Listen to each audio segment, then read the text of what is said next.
Νερό. Αίμα της γης και βασικό συστατικό όλων των οργανισμών που ζουν σε αυτήν. Ο αέναος κύκλος του έκανε τον Θαλή το Μιλήσιο να πει ότι το νερό είναι η αρχή των πάντων. Κυλάει εδώ και εκατομμύρια χρόνια, παράλληλα με την ιστορία της γης και των ανθρώπων της. Ας ακολουθήσουμε το νερό σε ένα ταξίδι γνώσης, διασχίζοντας το μονοπάτι Ε4 στο Γεωπάρκο Σιτίας.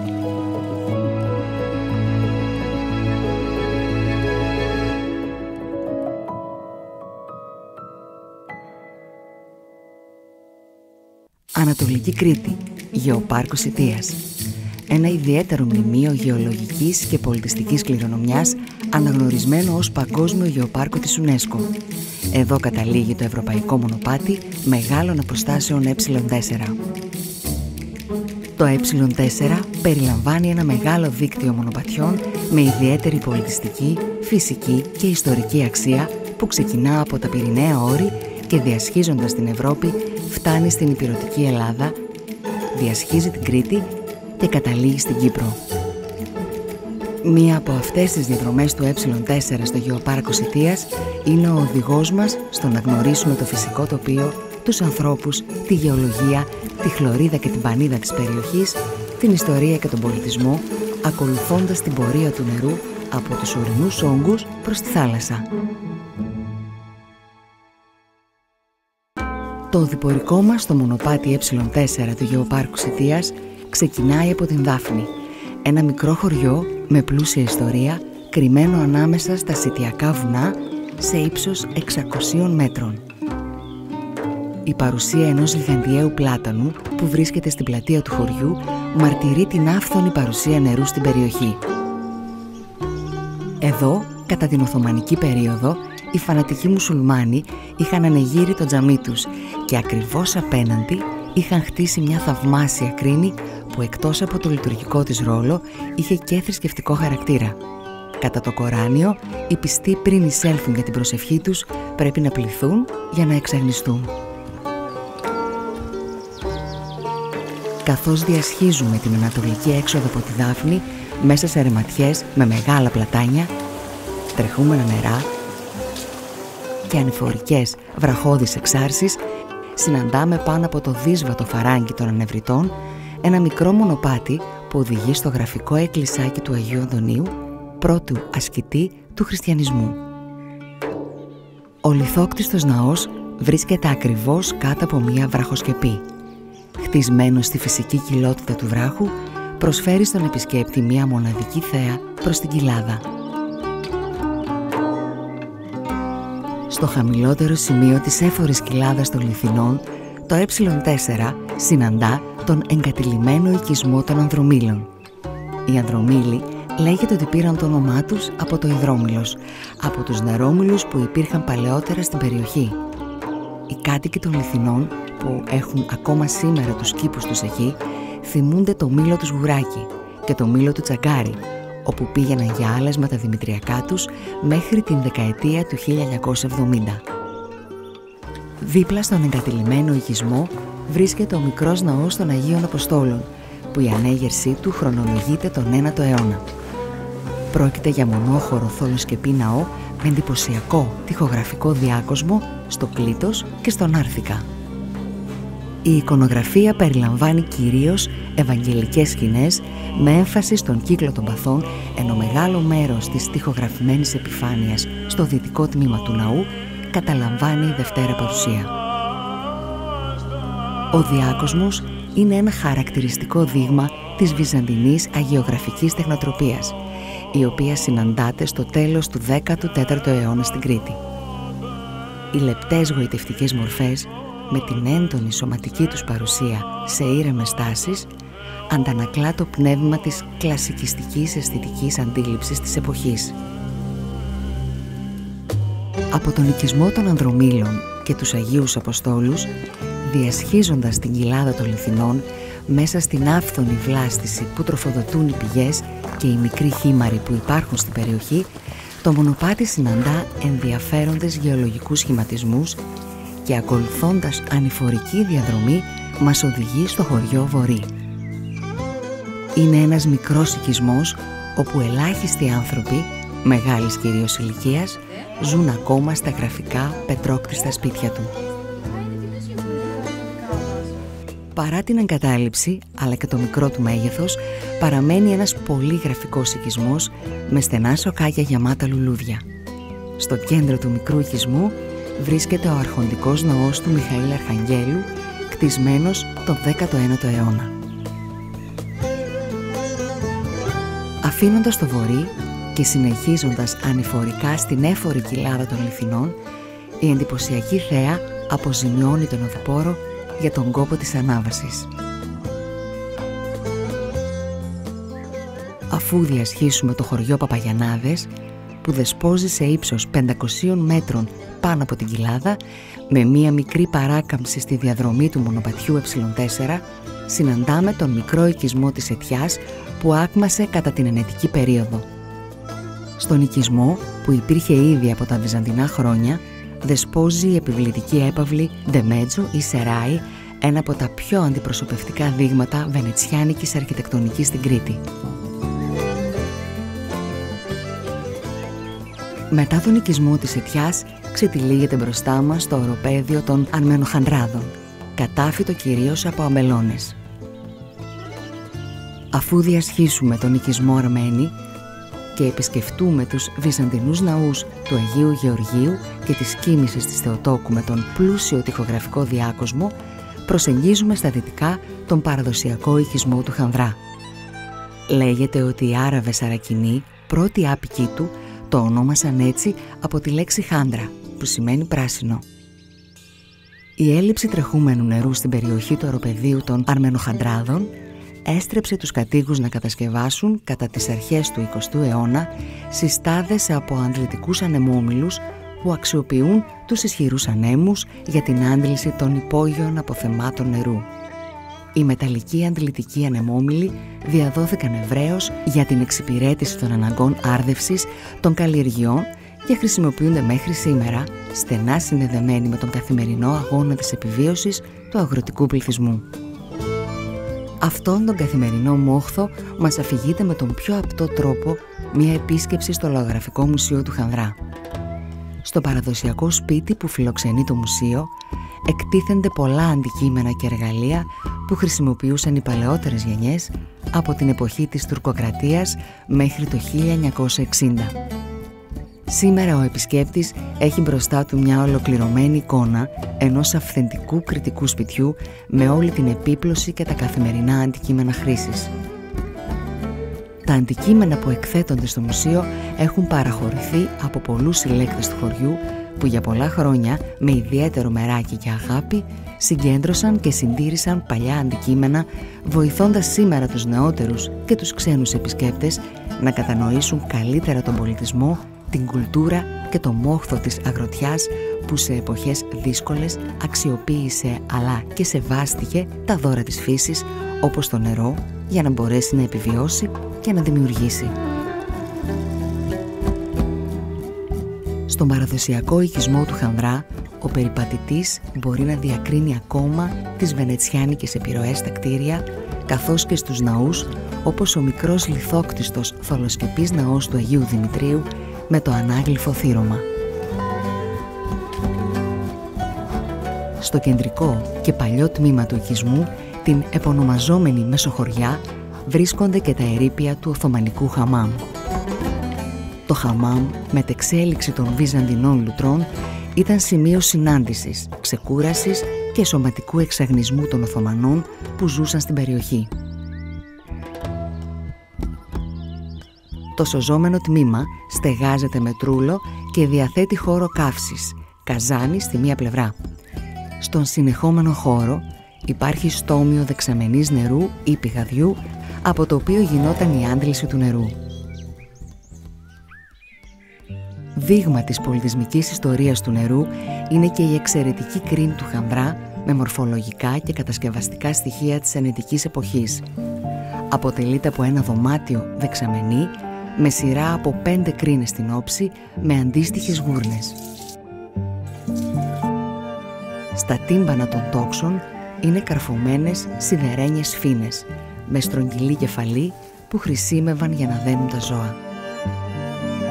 Μπροστά από τις κρίνες υπάρχει ανοιχτή στοά, της οποίας η πρόσωψη αποτελείται από 2 ωραία λαξευμένα ημικυκλικά τόξα που πατούν σε 3 αψιδοστάτες. Σε μικρή απόσταση από την κρίνη του Χανδρά, το μονοπάτι Ε4 μας μεταφέρει σε ένα μοναδικό ταξίδι στο χρόνο. Εδώ βρίσκεται ο μεσαιωνικός οικισμός της Βόηλας. Η ύπαρξη του οικισμού ανάγεται στην Βυζαντινή περίοδο, αλλά γνώρισε μεγάλη ακμή επί ενετοκρατίας. Διάφορα στοιχεία οδηγούν στην υπόθεση πως η Βόηλα ανήκε στην ενετική ομογένεια των Τζένα, η οποία μετά την τουρκοκρατία εξισλαμίστηκε και μετονομάστηκε και από την οποία προέρχεται ο Τσίναλης ή Τζεναλής, φανατικός γενίτσαρος που η παράδοση τον θέλει ιδιοκτήτη του πύργου της Βόηλας. Νότια του πύργου βρίσκεται ερειπωμένη εκκλησία, η οποία είναι γνωστή ως η Εκκλησία του Τζεναλή.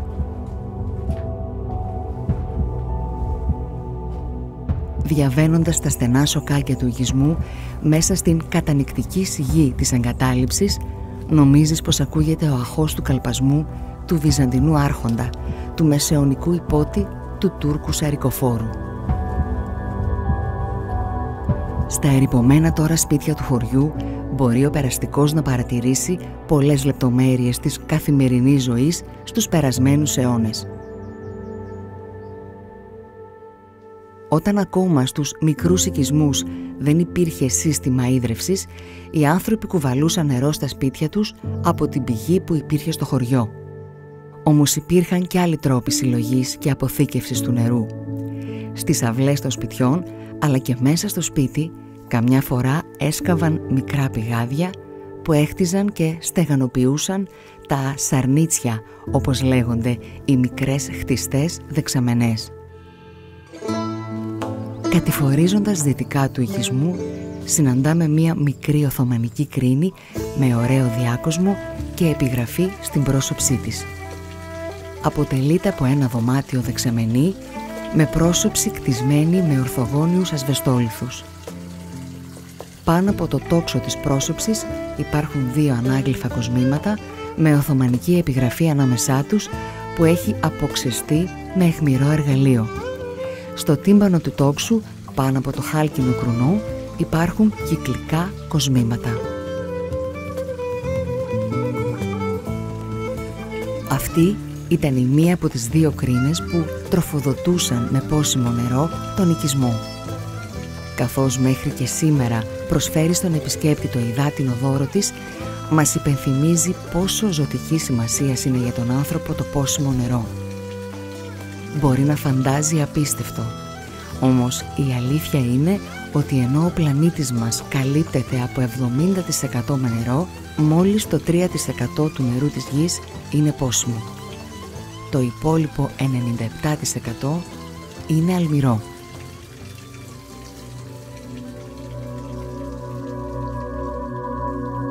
Στο ανατολικό σημείο του οικισμού της Βόηλας, στο υψηλότερο σημείο της πλαγιάς, σώζεται ένα ακόμα σημαντικό μνημείο, ο δίκλητος ναός του Αγίου Γεωργίου.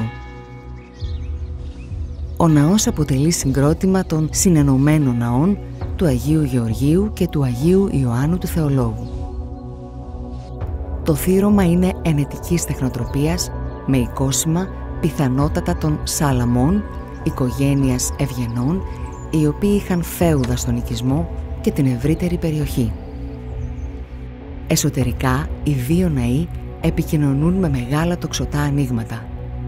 Το δυτικό τμήμα του ναού του Αγίου Γεωργίου είναι ελαφρά υπερυψωμένο σε σχέση με τον υπόλοιπο ναό. Φαίνεται ότι μετασκευάστηκε για να φιλοξενήσει τον τάφο των κτητόρων, ο οποίος είναι και το πλέον ενδιαφέρον στοιχείο του όλου συγκροτήματος. Πρόκειται για ψευδοσαρκοφάγο με επιτύμβια τοιχογραφία. Η παράσταση που χρονολογείται στα 1518 απεικονίζει βρεφοκρατούσα Θεοτόκο πλαισιωμένη από 2 ανδρόγυνα αρχόντων, το ένα με το παιδί τους και το δεύτερο ηλικιωμένο. Ο γυρεότερος από τους απεικονιζόμενους είναι ο Γεώργιος Σαλαμών, Βενετός Πατρίκιος. Σύμφωνα με τις μελέτες των ειδικών, πρόκειται για την οικογένεια από την οποία προέρχεται ο εθνικός μας ποιητής Διονύσιος Σολωμός και η οποία μετήχησε στο Ηράκλειο και από εκεί στη Ζάκυνθο. Πολύ κοντά στον οικισμό, στη θέση κρύο νερό, βρίσκεται η μεγάλη Οθωμανική Κρίνη, που ήταν η κύρια πηγή ίδρευσης της Βόηλας και μέχρι σήμερα δροσίζει τους περιπατητές με το τρεχούμενο κρυστάλλινο νερό της. Η Κρίνη αποτελείται από ένα δωμάτιο δεξαμενή και στην πρόσωψή της είναι διακοσμημένη με ανάγλυφους εικοσάφυλλους ρόδακες. Ανάμεσά τους ένα κόσμημα πλαίσιο με μικρούς ρόδακες και ρόμβους στα 4 άκρα του. Συνήθως στο σημείο αυτό υπήρχαν επιγραφές που ανέφεραν το δωρητή, το χρόνο κατασκευής, το όνομα της Κρίνης και, σε κάποιες περιπτώσεις, στίχους από το Κοράνι, υπενθυμίζοντας την θεϊκή υπόσταση του υγρού στοιχείου. Από τον μεσαιωνικό οικισμό της Βόηλας, το Ε4 μας οδηγεί στο μικρό οροπέδιο της Ζήρου. Ο οικισμός είναι κτισμένος στη βόρεια πλευρά του ομώνυμου μικρού οροπεδίου, κατάφυτου από αμπέλια και κηπευτικά. Παλαιότερα, στη θέση της σημερινής κεντρικής πλατείας, υπήρχε μικρή λίμνη. Σήμερα, δίπλα στον οικισμό, στη θέση Πυριολίκη, υπάρχει μια τεχνητή λίμνη, σημαντικός υγροβιότοπος της περιοχής. Πρόκειται για ένα μόνιμο τέλμα γλυκού νερού, έκτασης 3 στρεμμάτων, ιδανικό σημείο για παρατήρηση πτηνών, ειδικά την περίοδο της μετανάστευσης. Ο υγρότοπος είναι ενταγμένος στον κατάλογο με τους προστατευμένους μικρούς νησιώτικους υγρότοπους, σύμφωνα με τον νόμο για τη διατήρηση της βιοποικιλότητας, μιας και αποτελεί σημαντικό σημείο τροφοληψίας και ξεκούρασης των μεταναστευτικών πουλιών, αλλά και λόγω της ερπετοπανίδας που φιλοξενεί. Από το κέντρο του οικισμού της Ζήρου, το μονοπάτι Ε4 συνεχίζει τη διαδρομή του ανάμεσα σε βραχώδη τοπία, περνάει νότια και φτάνει στα σκαλιά. Ένα μικρό εγκαταλειμμένο οικισμό, δυσπρόσιτο και προστατευμένο μέσω της φυσικής του οχυρής θέσης σε υψόμετρο 650 μέτρων. Πρώτα διακρίνεται η εκκλησία του Αγίου Γεωργίου. Στη ρίζα του βράχου, απέναντι από το ναό, υπάρχει φυσική πηγή που αναβλύζει δροσερό πόσιμο νερό. Το νερό της πηγής συγκεντρώνεται σε ένα όμορφο χτιστό λιμνίο που το εποχιακό του τέλμα είναι σημαντικός υγροβιότοπος για διάφορους οργανισμούς της περιοχής. Θρύλοι και παραμύθια της λαϊκής παράδοσης μιλάνε για στοιχειωμένα νερά που τα λυτρώνει ο Αγιώργης. Φαίνεται ότι παλαιότερα, όταν η πίστη σε θρύλους ήταν διαδεδομένη, κτίζονταν συχνά εκκλησίες του Αγίου Γεωργίου κοντά σε πηγές ή σε ποτάμια για να κατευνάσουν τα κακά πνεύματα. Και πράγματι, η ιστορία αυτού του τόπου είναι συνδεδεμένη με το μεγάλο κακό. Οι Σκαλιώτες, γνωστοί για την αντιστασιακή δράση τους κατά των Τούρκων, προκάλεσαν την οργή τους όταν κατάφεραν να αποκρούσουν εκστρατευτικό σώμα 200 ανδρών που είχε κινηθεί εναντίον τους. Οι Τούρκοι, θέλοντας να πάρουν εκδίκηση για την ήττα τους, με δόλο απομόνωσαν τους Σκαλιώτες στην εκκλησία της Αγίας Παρασκευής στην Ζήρο και έσφαξαν όλους τους άοπλους κατοίκους. Ένα ηρώο έχει στηθεί δίπλα στην εκκλησία του Αγίου Γεωργίου στη μνήμη των σφαγιαστέντων, ενώ τα οστά τους φυλάσσονται στο ναό της Αγίας Παρασκευής στη Ζήρο.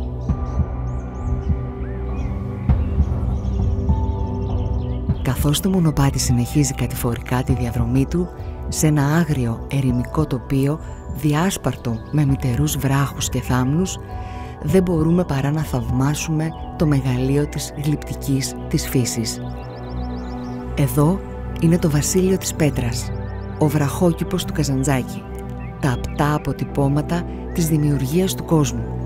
Εδώ νιώθεις κατά τον πιο άμεσο τρόπο σε όλο της το μεγαλείο τη μυστηριακή γέννηση της γης. τις φοβερές γεωλογικές διεργασίες και τα σημάδια των αλλεπάλληλων ορογεννητικών διαδικασιών που έδωσαν τη σημερινή μορφή της Κρήτης. Εδώ ο Θεός μίλησε με τους βράχους.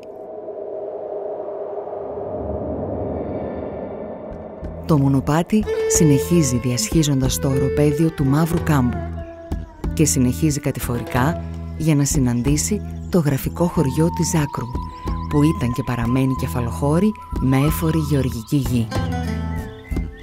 Η πλούσια βλάστηση της περιοχής οφείλεται στις ονομαστές πηγές του χωριού που προσφέρουν στον περιπατητή στιγμές ξεκούρασης στη σκιά που χαρίζουν τα μεγάλα πλατάνια που κατακλείζουν τις πηγές. Ο δρόμος του νερού ξεκινάει από τη μεγαλύτερη πηγή, την φλέγα της Ζάκρου, στη θέση Μέσα Μήλος μέχρι να συναντήσει το Φαράγγι και να συνεχίσει την πορεία του προς τη θάλασσα.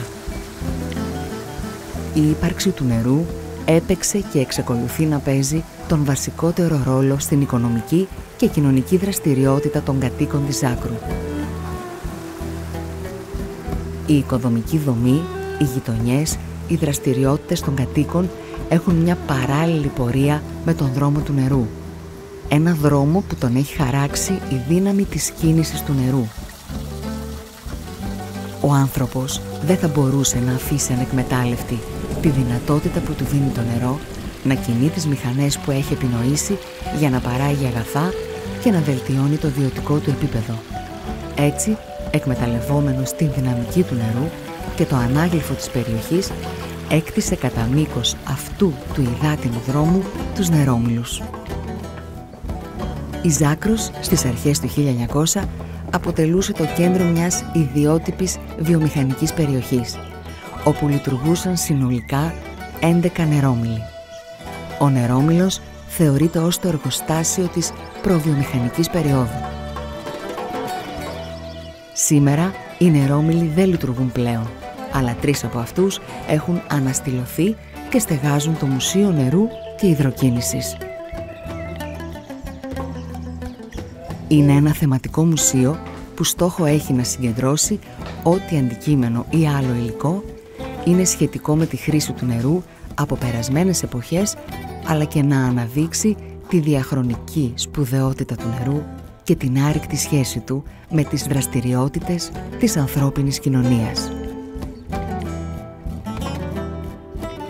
Ο νερόμυλος ήταν κατά κανόνα μία απλή κατασκευή ορθογωνικής μορφής που περιαλάμβανε το εργαστήριο, το χώρο υποδοχής των πελατών, αλλά και χώρο διαμονής του μιλωνά, ενώ δίπλα υπήρχε στάβλος για ζώα. Το πηγάδι είναι ίσως το πιο εντυπωσιακό κατασκευαστικό στοιχείο. Επιβλητική κατασκευή πάνω από τους νερόμυλους με ύψος 6 έως 8 μέτρα, μεταφέρει το νερό με δύναμη στη φτερωτή και αυτή με τη σειρά της δίνει κίνηση στις μιλόπετρες για να αλέσει τον καρπό που πέφτει από την κουφινίδα αργά και σταθερά με την επίβλεψη πάντα του μιλωνά. Στους νερόμυλους, όπως αυτόν του μπριλάκι, οι μιλόπετρες αλευροποιούσαν το κρυθάρι, το σιτάρι, τη βρώμη που καλλιεργούνταν στη Ζάκρο και στις κοντινές περιοχές. Σε άλλους, όπως αυτόν του Ροδονοβαγγέλη, που λειτουργούσε μέχρι το 1955 ως ελαιοτριβείο, φάμπρικα, στην τοπική διάλεκτο, παρήγαγαν το μέχρι τις μέρες μας ονομαστό ελαιόλαδο της Ζάκρου. Ο νερόμυλος του Ροδανάκη ήταν ρασοτριβείο, δηλαδή εκμεταλλευόταν τη δύναμη του νερού για την πύληση, το κοπάνισμα των μάλινων υφασμάτων με στόχο την βελτίωση της αντοχής τους. Ένας ακόμη σημαντικός επισκέψιμος χώρος στην τοπική κοινότητα της Ζάκρου είναι το Μουσείο Φυσικής Ιστορίας.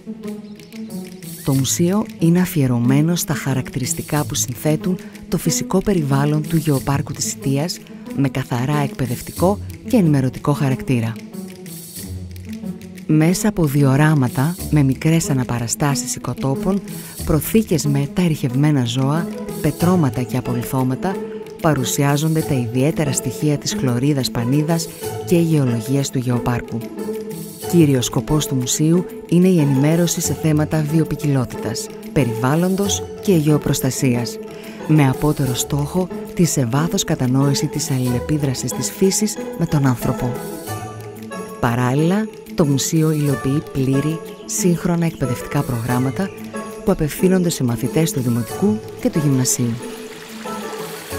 Από τον οικισμό της Ζάκρου, το νερό από τις πηγές κυλάει παράλληλα με το μονοπάτι Ε4 που μας οδηγεί στην πρώτη είσοδο ενός από τα ομορφότερα φαράγγια της Κρήτης, με αρχαιολογικό, οικοτουριστικό και γεωφυσικό ενδιαφέρον. Είναι το φαράγγι της Ζάκρου ή αλλιώς φαράγγι των νεκρών. Η ονομασία αυτή του δόθηκε επειδή οι αρχαίοι Μινωίτες χρησιμοποιούσαν τις πηλαιώδεις χυλότητες που υπάρχουν στα απότομα και ψηλά τυχώματα του φαραγγιού για να θάβουν τους νεκρούς τους.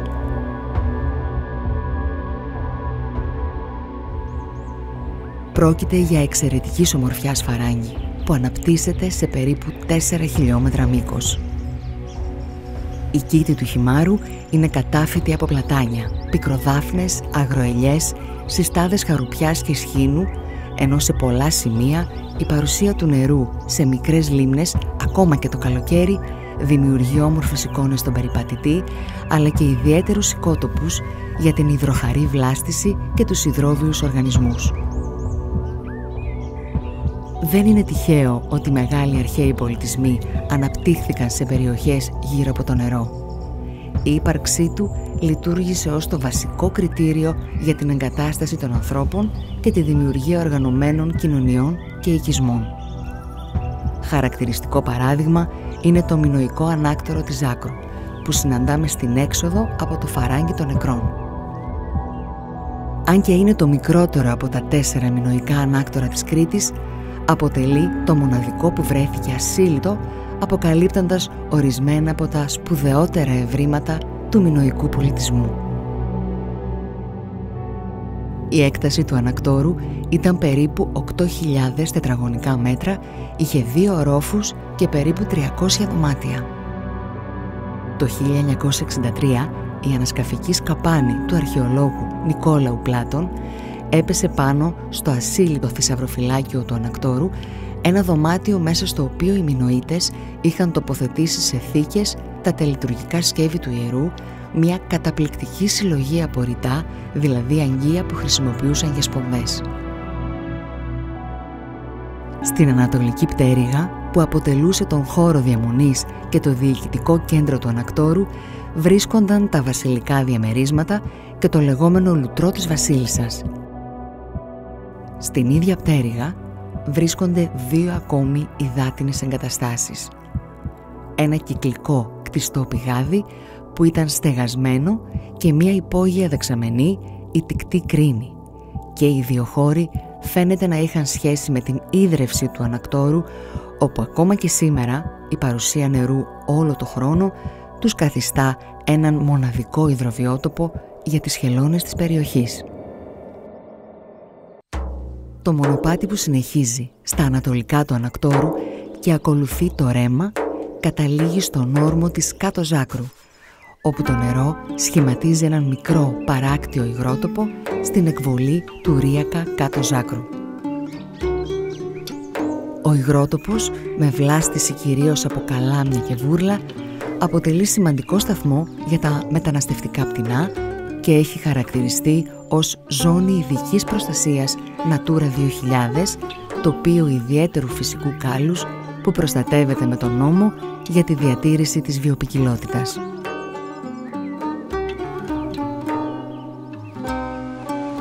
Η πεζοπορία στο μονοπάτι Ε4 τελειώνει στην παραλία της Κάτω Ζάκρου, που πέρα από την εξαιρετική ομορφιά του τοπίου και τον γραφικό κόλπο παρουσιάζει ιδιαίτερη γεωλογική σημασία, καθότι εδώ υπάρχει ο παγκόσμιας σημασίας γεώτοπος με τις θαλάσσιες αναβαθμίδες.